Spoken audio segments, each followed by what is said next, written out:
Olá a todas, olá a todos que nos assistem.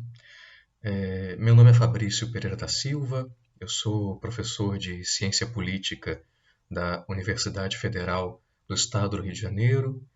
Também sou professor da pós-graduação em Estudos Contemporâneos da América Latina da Universidade da República do Uruguai e sou pesquisador do Centro de Estudos Africanos da Universidade Eduardo Mondlane de Moçambique.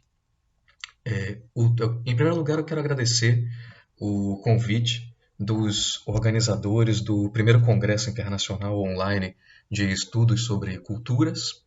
É certamente uma iniciativa muito criativa, muito interessante, que com certeza vai render frutos e vai ter desdobramentos, né? A palestra de hoje, né, o que eu vou falar, eu intitulei como América Latina em seu labirinto, democracia e autoritarismo no século XXI. Esse é o título do meu mais novo livro, que saiu pela editora Ponteio, do Rio de Janeiro. Saiu agora em abril desse ano, e de 2019, enfim. Eu gostaria, mais especificamente, dentro desse grande tema abordado pelo livro, né, abordado dentro do livro, eu gostaria de falar mais especificamente sobre o fenômeno dos neogolpes de Estado e sobre o avanço do autoritarismo na região e particularmente no Brasil. O livro, particularmente, trata de vários temas, em geral, né? Trata do avanço da onda progressista nos anos 2000 na região, os governos da onda rosa, enfim, governos de centro-esquerda que se manifestaram na região durante os anos 2000 e início dos anos 2010. Trata da crise desses governos, trata do avanço de uma nova onda que pode ser caracterizada como conservadora, né? Com algumas características em algumas partes da região mais propriamente autoritárias, e faz algumas críticas também, o livro faz algumas críticas à ciência política da região, a ciência política latino-americana, que é a área com a qual eu mais tenho dialogado nos últimos anos, né? A qual tenho participado mais diretamente, e que é uma área um tanto quanto conservadora e influenciada por uma certa visão de política calcada nas instituições, basicamente, e na ideia de democracia calcada em eleições, e uma dificuldade muito grande de entender os novos autoritarismos, os novos fenômenos conservadores no mundo e particularmente na América Latina. A partir dessa perspectiva que eu trabalho no livro, mas como eu já falei, nessa conferência, nessa apresentação, eu vou tratar mais especificamente do tema da crise das democracias na América Latina, em alguns países da América Latina, do fenômeno dos neogolpismos e do avanço do autoritarismo, né, na região. Por que tratar desse tema aqui? Eu quero falar nessa conferência em 15 a 20 minutos, para não me tornar muito cansativo, do tema que eu considero mais importante nesse momento na região. Nós não podemos pensar nos limites, possibilidades, contradições da cultura e das políticas culturais e dos debates sobre cultura na América Latina hoje, sem pensar em autoritarismo. Enfim, o avanço do autoritarismo cria diversos dilemas, diversos problemas, diversas questões para os estudos culturais. Então, eu acho absolutamente fundamental tratar disso, né? Então, eu organizei a minha apresentação da seguinte forma. Eu vou tratar de um debate mais conceitual, falar de golpes de Estado, definir o que seriam golpes de Estado, entender se esses golpes de Estado, nesse momento, né, na região, podem ser considerados novos golpes, e a partir daí tratar do avanço do autoritarismo, particularmente no Brasil. Particularmente no Brasil. Primeiro, pensar em golpe de Estado, né? O golpe de Estado é um conceito que vem do século XVII. Surgiu num livro de um autor francês chamado Gabriel Naudet. É a primeira vez em que o conceito de golpe de Estado, coup d'état, aparece num texto escrito, né? Tem um registro escrito. O golpe é uma quebra, uma ruptura, e o ator que dá o golpe, né, o agente do golpe, é um integrante do Estado, um integrante do aparelho do Estado. Então, golpe de Estado é algo que parte do interior do Estado, né? E o que o diferencia, por exemplo, de revoluções, né, que teriam um caráter mais social, mais societário, viriam de setores da sociedade, de baixo para cima, modificando o aparato do Estado, transformando a partir de baixo para cima. O golpe de Estado é o que ocorre no interior do Estado, né? E sempre foi entendido como uma quebra, como uma ruptura institucional no processo que vinha ocorrendo, uma ruptura fora do que era esperado pelos atores políticos e sociais. Enfim, nos primeiros golpes de Estado, geralmente os atores que eram os seus agentes eram os ministros de Estado, ou o próprio rei, o próprio monarca, a figura do soberano absolutista. Esses são os primeiros golpes, no século XVII, XVIII, enfim. Um pouco mais recentemente, né, particularmente ao longo do século XX, se convencionou considerar golpes de Estado os golpes dados pelas Forças Armadas, agora profissionalizadas, de grande número, né? E que são, obviamente, parte do aparato estatal, o que justifica que esse fenômeno continuasse sendo chamado de golpe de Estado, uma quebra, uma ruptura institucional, cujo ator é um agente, é parte da instituição estatal, né?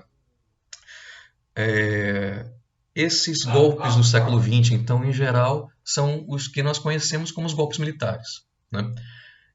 Em grande medida ocorridos na América Latina, na África ou na Ásia recém-descolonizada, mas também na Europa, no sul da Europa, mas não só no sul da Europa, enfim, no leste da Europa, em algumas regiões.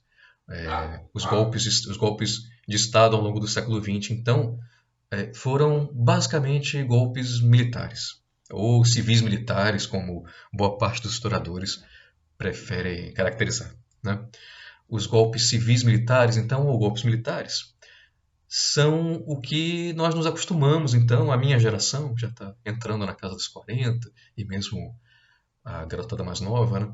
É o que a gente se acostumou a entender como golpe. Pensar em golpe era pensar em golpe militar e em algo que produzia violência, né? Era feito com violência, ou gerava violência, acarretava violência.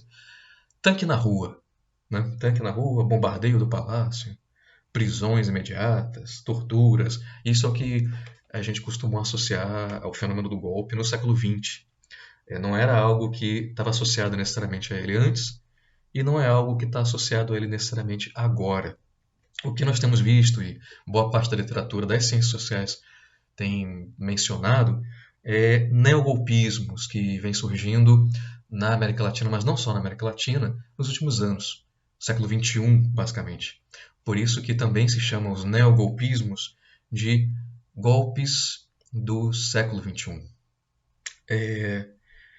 Esses fenômenos que têm sido caracterizados como neogolpes efetivamente são diferentes dos golpes tradicionais, né?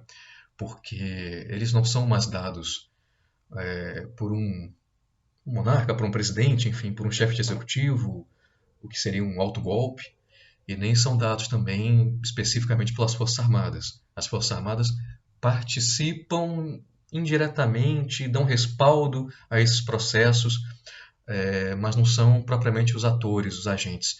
Os agentes agora são o judiciário e o parlamento, né? Basicamente.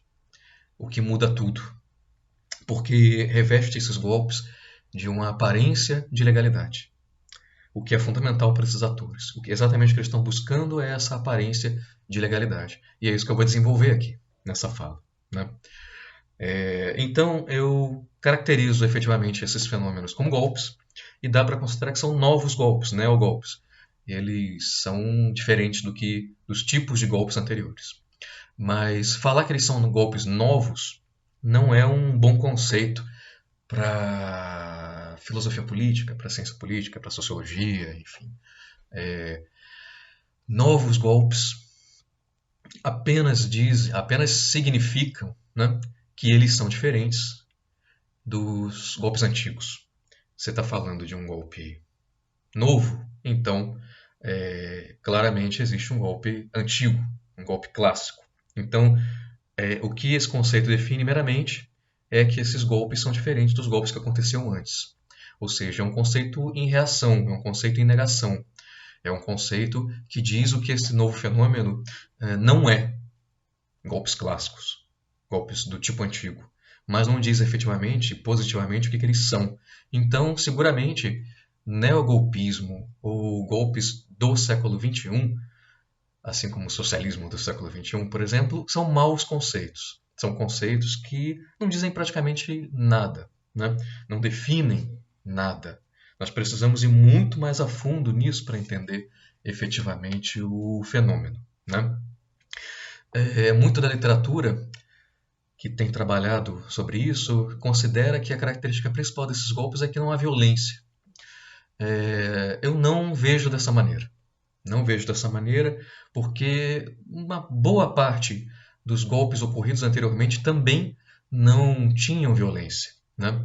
Você tinha, mesmo nas intervenções militares, muitas delas poderiam ocorrer sem derramamento de sangue, só com a ameaça de derramamento de sangue.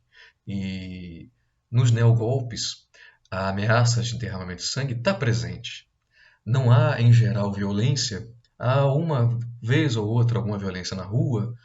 Há, principalmente, particularmente, um clima de violência, de polarização gigantesco no ar, que você pode sentir diariamente, mas não há propriamente violência. Mas nos golpes antigos, nos golpes clássicos, também não havia violência em boa parte deles. Em boa parte, né? Há os casos de extrema violência imediata, como, por exemplo, o golpe do Chile de 73, né? Que colocou o Pinochet no poder. Milhares de mortos nas primeiras semanas, enfim. Mas isso é um caso extremo. O caso da Indonésia, enfim, 1965. São casos extremos de dezenas de milhares de mortos em alguns casos. Mas muitas vezes não há propriamente violência no primeiro momento. Há depois que o regime autoritário que deriva do golpe vai se consolidando. Aí sim a violência vai se aprofundando e se sistematizando e se profissionalizando, enfim. Então, a ausência de violência não me parece a característica principal. A ausência das Forças Armadas. As Forças Armadas não são o agente principal desses neogolpes, mas as Forças Armadas são ainda um agente. Elas dão respaldo. Basta pensar nos tweets do então chefe das Forças Armadas no Brasil, chefe do Exército, o general Vilas Boas, que continuamente ameaçou os atores sociais e políticos contrários ao golpe de 2016 no Brasil. E depois os que eram contrários à eleição do Bolsonaro em 2018. Não é uma violência, é uma ameaça de violência, né? Então, eu considero, e vou defender aqui, que o que caracteriza esses neogolpes como algo efetivamente novo é a aparência de legalidade. Eles se processam por meio de uma distorção das leis vigentes na Constituição, né? As leis vigentes no país onde eles se dão. São golpes, então, com aparência de legalidade, mas sem legitimidade. Não são legítimos porque são golpes, né? Mas eles tentam parecer ao máximo legais. E esse esforço é exatamente para aumentar a legitimidade desses processos, né? Então, a ideia é que eles não se pareçam com golpes. Eles não se pareçam com o que nós entendemos, minha geração, particularmente, como golpes. Os golpes militares, as quarteladas do século XX, né? Esse fenômeno, né, essa tentativa de dar um golpe com alguma aparência de legalidade não é algo necessariamente 100% novo, né? Outros golpes anteriores tentaram dar alguma aparência através de atos institucionais, através da declaração de vacância do chefe de Estado, declaração de abandono de cargo, esse tipo de coisa, tentaram dar alguma aparência de legalidade para os processos do século XX, enfim. Mas essa característica ela sai de uma posição muito secundária, eventualmente acontecia, e passa a ser o elemento central desses neogolpes. Os neogolpes, então, são golpes que tentam não parecer golpes, né? Eles distorcem absolutamente a legislação vigente. Bom, essa é a principal e constante característica agora. Tem sido dos golpes de Estado, dos últimos golpes de Estado que têm ocorrido.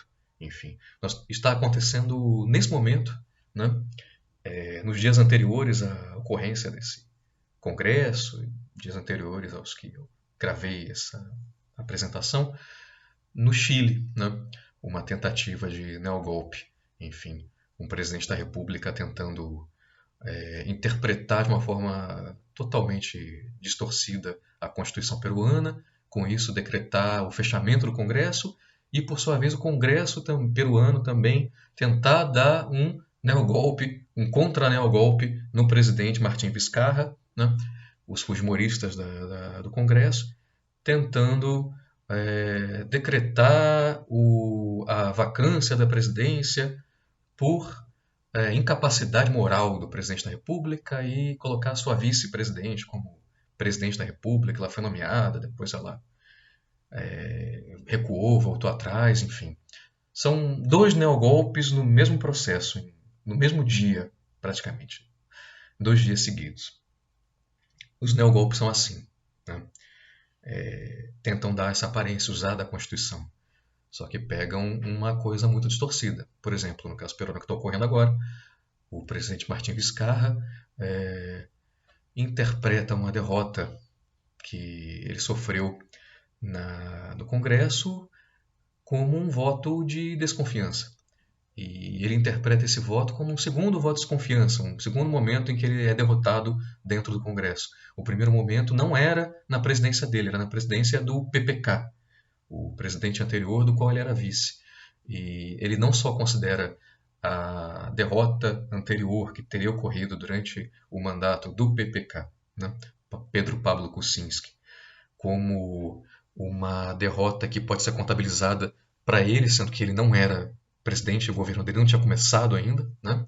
Como essa segunda derrota ele contabiliza como algo que não ocorreu. Na verdade, ele queria modificar a forma da nomeação, da escolha de juízes da Suprema Corte peruana, que é feita através do Congresso. O Congresso não derrotou ele propriamente, não derrotou essa tentativa de reforma dele, simplesmente não votou a tentativa de reforma e começou a nomear antes disso, né, começou a nomear os novos integrantes da Suprema Corte. Então ele deu um golpe, fechou o Congresso, um neogolpe, porque ele está reinterpretando a Constituição, e aí o Congresso também, por sua vez, reinterpretou a Constituição e tentou fazer o impeachment dele sem justificativa cabível, enfim, na Constituição. 2 neogolpes. É essa tentativa de aparência de legalidade, então, né?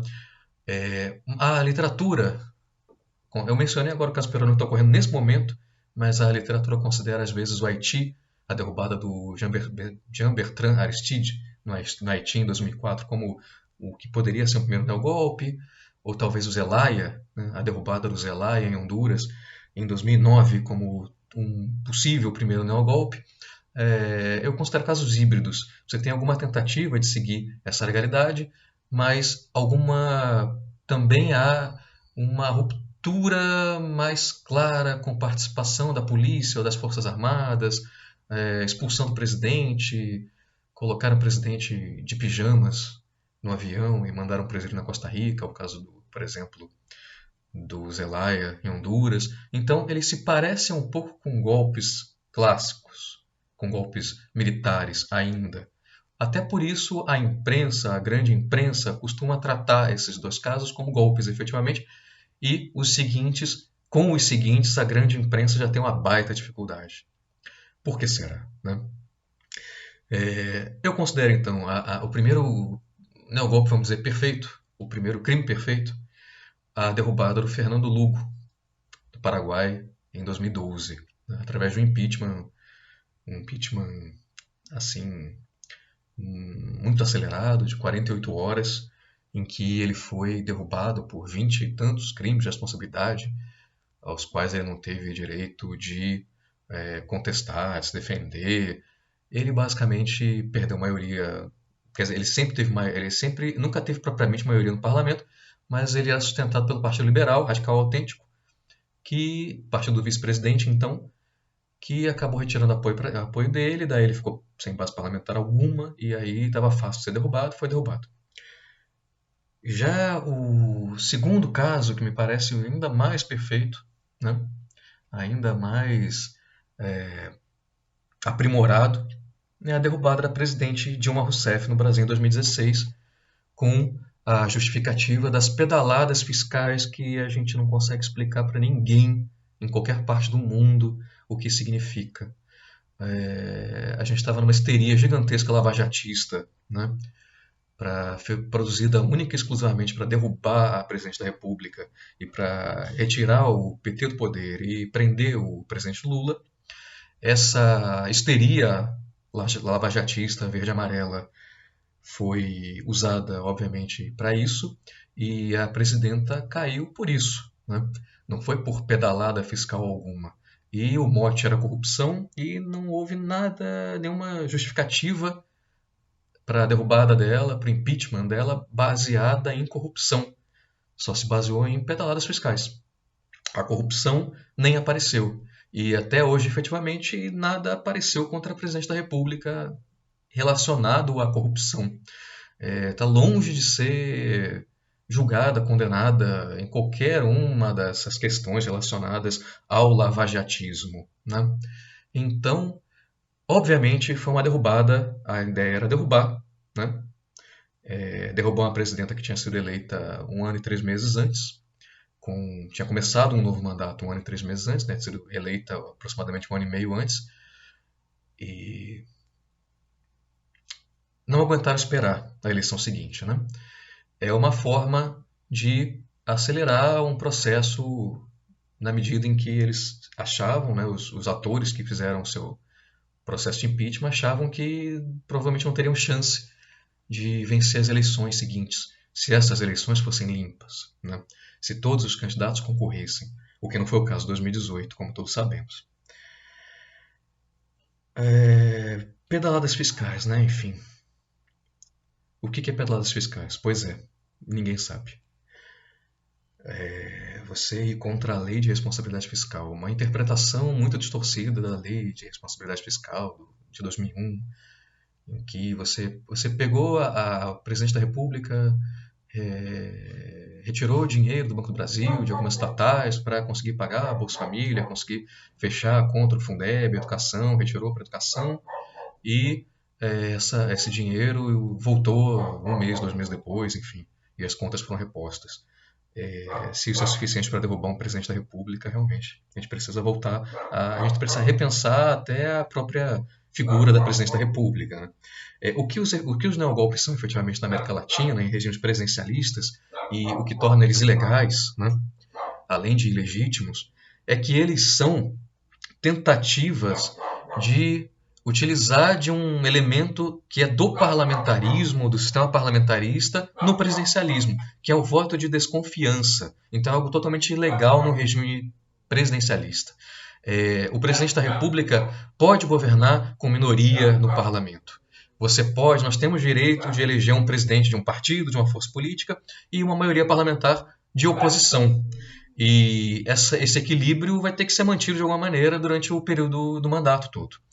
E esses impeachments que são feitos dessa maneira, para derrubar presidente dessa forma, sem crime de responsabilidade, são efetivamente golpes de desconfiança, que é uma coisa do parlamentarismo. Quando o primeiro-ministro, né, quando o chefe do executivo no parlamentarismo perde a maioria no parlamento, o parlamento convoca novas eleições. Isso cabe no parlamentarismo. No presidencialismo, é golpe. Enfim. Então, vamos fechar essa apresentação buscando um conceito melhor do que neogolpe, o golpe do século XXI. Como eu já falei, neogolpe ou golpe do século XXI não diz quase nada, são conceitos que se definem em negação a algo, né, em negação a alguma coisa que havia antes, então diz apenas sobre o que eles não são. Depois disso, a literatura começou a utilizar também conceitos como golpe blando ou golpe branco, tentando mostrar que eram soft golpes, que eram golpes mais tranquilos, golpes sem violência. Como eu já falei, são golpes sem violência. Não são propriamente golpes sem violência, porque são golpes com pesadíssima violência simbólica e enfrentamento nas ruas. Mas, por outro lado ainda, os golpes clássicos também, alguns dos golpes clássicos não tinham o uso da força, pelo menos no primeiro momento. Então, me parece que esse não é o elemento característico para pensar nos neogolpes. Então, falar em golpes brandos ou brancos não fala muita coisa também. São vagos esses conceitos, né? Daí se convencionou utilizar também golpe parlamentar. É uma definição baseada no ator, no que seria o principal ator agente do golpe. Esse argumento, né, esse conceito, pode ser contestado da seguinte forma: o parlamento não é o único ator presente, o judiciário é essencial, as forças armadas ainda são importantes, e alguns setores de fora do aparato estatal, como a grande mídia, né, é fundamental. Parte da burocracia estatal, enfim, parte do Estado, parte dos funcionários públicos, e a gente poderia ir mencionando diversos atores. Então a gente poderia cair num conceito gigante e inutilizável do tipo golpe parlamentar, judicial, burocrático, tecnocrático, midiático. Não é um bom conceito, etc, etc, etc. Eu contestaria esse conceito da seguinte maneira também: não me parece que o parlamento é o ator principal. Não me parece.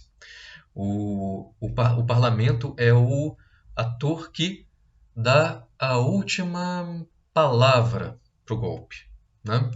É onde efetivamente se processa, e geralmente se processa através do impeachment ou da declaração de vacância do cargo por insuficiência moral ou falta de sanidade mental nos países em que não há impeachment, né? O parlamento é onde o processo termina, então. Mas pensando em lavajatismo, né? Pensando no papel do tribunal de um determinado juiz de primeira instância da República de Curitiba, né? E na atuação lamentável do Supremo Tribunal Federal ao longo dos últimos anos, me parece que o judiciário é inclusive mais importante do que o parlamento. O parlamento corrobora, o judiciário é o ator. Então, o parlamento é mais passivo ou é mais secundário. O agente ativo é o judiciário. A gente poderia entrar nessa discussão, então, de ser um golpe parlamentar ou um golpe judiciário. Me parece mais judicial do que parlamentar. Mas, para fugir dessa discussão, né, eu sugiro uma definição que não seja baseada no ator, no agente principal, mas principalmente no meio, no que caracteriza efetivamente esses golpes. O que caracteriza efetivamente esses golpes é aquilo que eu venho falando o tempo todo, que para mim é a sua característica definitória, que é a tentativa de aparência de legalidade, que é dada exatamente pela utilização, para que ele ocorra, de instituições do Estado, né, da legislação vigente, uma distorção da legislação vigente. Então, eu proponho aqui a definição de golpe institucional. Golpe institucional me parece que é uma boa definição para pensar, para entender esses fenômenos. Entender esses fenômenos. Fenômenos que tentam produzir golpes de Estado, derrubadas, rupturas, né, quebres institucionais, quebres políticos, quebras políticas a partir da utilização de mecanismos de uma forma distorcida, de uma forma vaga, de uma forma absurda. Mas é dessa forma que, para parte da sociedade e para a grande imprensa, eles aparecem como não golpes, como processos legais. E se são processos legais, obviamente, na nossa sociedade positivista, no nosso mundo positivista e institucionalista, são processos legítimos se são legais. A ciência política tem um pouco de culpa nesse tipo de concepção, porque ela vem entendendo política e democracia como instituições. Instituições, como disputas entre elites, como disputas entre atores políticos, entre partidos, entre poderes do Estado, enfim, basicamente para a ciência política, política é instituições. Então, se você utiliza esses meios que parecem legais, se você usa de forma distorcida esses meios legais para derrubar um presidente eleito, né, pela maioria da população, boa parte da ciência política também tende a considerar que isso não é golpe. E é contra isso que eu venho lutando nos últimos anos. Né? Contra essas concepções conservadoras, essas concepções minimalistas, simplistas, liberais, mais do que liberais, elitistas, de democracia, que são majoritárias e hegemônicas na ciência política. Enfim. Disso trata o livro que eu mencionei, que saiu em abril de 2019, América Latina em seu Labirinto. Né? Trata do que eu apresentei aqui e mais a fundo desse debate teórico do que é, do que não é democracia, do que não é golpe. É fundamental pensar isso porque nós tivemos uma ruptura no nosso país, no Brasil, em 2016 e não nos recuperamos mais dela. Nós não voltamos ao Estado de Direito depois de 2016. Desde abril de 2016 nós estamos num processo de erosão, né, fora do Estado democrático de direito. Cada vez mais vale tudo. E o ponto culminante disso foi a eleição do Jair Bolsonaro em 2018, que só foi possível por causa da prisão ilegal e ilegítima do candidato que venceria as eleições de 2018. Dado isso, né, temos um governo ilegítimo no poder e estamos entrando numa ditadura de novo tipo.